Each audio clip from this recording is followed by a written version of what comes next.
GDP केमती growth करवा विकसित ओडिशा बनैवा सहित भारत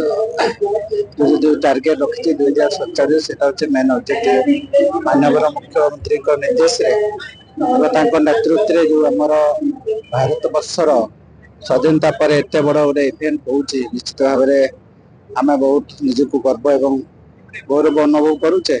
तो आमर क्लाइमेट चेंजेस कथा वर्तमान आपण भारत वर्षर आम big challenge pollution and climate changes को लेकिन CCPI क्लाइमेट चेंजेस इंडेक्स रे भारत जो 2022 रे थिला 10 नंबर स्थान रे 2024 को आमर 7 नंबर रे अछि आम भल। तो से पॉइंट ऑफ व्यू रु आमर आज जो सेशन ता थिला हाउ टू सर्कुलर मनी आमे जो विभिन्न प्रकार सब व्यवहार करूचे नित्यदिन दिन आम सब व्यवहार करूचे ताको केमती आमे वैल्यू एडेड करबा ताको केमती रीयूज करबा रिफ्यूज करबा रिड्यूस करबा रिसाइक्लिंग करिकी सर्कुलर मनी को केमती सर्कुलर करबा सेटा होचे मेन ऑब्जेक्टिव। तो आज stakeholder policy holder investor मान को आमे हमर जहाँ टॉपिक सेशन थिला से डिस्कशन हेची रेस्पॉन्ड भलो होची एवं ओडिशा रो पोल्यूशन कंट्रोल बोर्ड जेतले ए सब ऊपर जदी आमे ध्यान दबानी ये आम छोट छोट जिनस बोले आम भावचे जोटा कि आगामी दिन ए परिवेश दूषित होगी आम हाजार्ड कंडीशन बनैब। एबे भारत वर्ष आम 14 लाख मेट्रिक जन कार्बन डाइऑक्साइड होची से कार्बन डाइऑक्साइड एमिशन केमते रिड्यूस करबा सेटा होची मेन ऑब्जेक्ट। इंडस्ट्रियलाइजेशन हम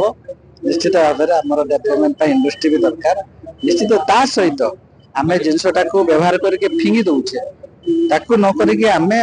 प्रोडक्शन मटेरियल तो आमे रीयूज करबा लास्ट पर्यंत जेमती जीरो हमर जीरो करबा ताकू सेटा होचे मेन ऑब्जेक्टिव थिला। सर ए सब परे भी जेमती कि इंडस्ट्री आस्तन सबटर बडो चैलेंजेस जा बिगो दिन रे हम देखिछु गोटे होचे एनवायरमेंटल क्लियरेंस आ गोटे होचे फॉरेस्ट क्लियरेंस दीटा को दिन सब अपन केमते भाबरे कोलैबोरेशन करे किछि पॉलिसी से पे आउची कि नया पॉलिसी चेंजेस को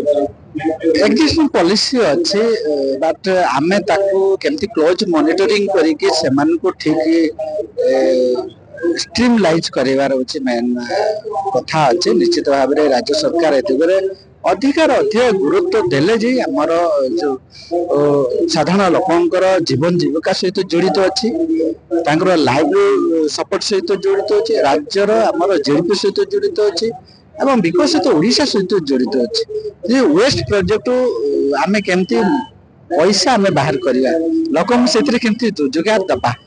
धरा जो जमती आमर एबे फ्लायर्स जनरेट रहउची फ्लायर्स तक आमे वैल्यू एडेड करके रोड रे यूज करछे इटा बनउछे जस्ट लाइक आमर अन्य जते सब आमे व्यवहार करछे ताकू लास्ट टू लास्ट कौन से सिंगल बीट मध्य वेस्ट प्रोजेक्ट रहइबो ना वेस्ट टू वेल्थ बनैबा सेटा होचे मैथ।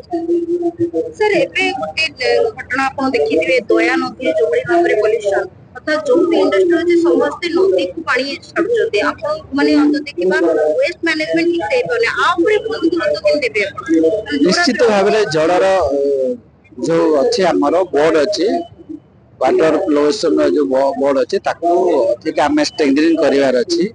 लोकन को अवेयरनेस करिवार अछि। आपण एबे देखंतु चिलिका महान देखंतु महानदी महान देखंतु भितरकनी महान देखंतु बहुत प्रकार लोकंकर सेतिकी सिविलाइजेशन नै अवेयरनेस नै एवं सामाजिक दायित्व नथिबा कारण आमे गवर्नमेंट डेफिनेटली ताको आमे विभिन्न डिपार्टमेंट सहित कोलैबोरेशन कोऑपरेशन करिकी ताको केंती स्ट्रीमलाइज करबा से दिगरे विभाग ए वर्ष ठो विधि भाव में विभिन्न प्रकार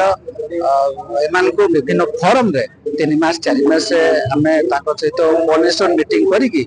ओरिएंटेशन प्रोग्राम करिकी निश्चित भाव में से निश्चित भाव में बढ़िया जदी जो माने सब ए भितरे मेजर अधिक अधिक जो माने सब एथरे इन्वॉल्व हेबे से ताको विरुद्ध रे कठोर गवर्नमेंट एक्शन हो।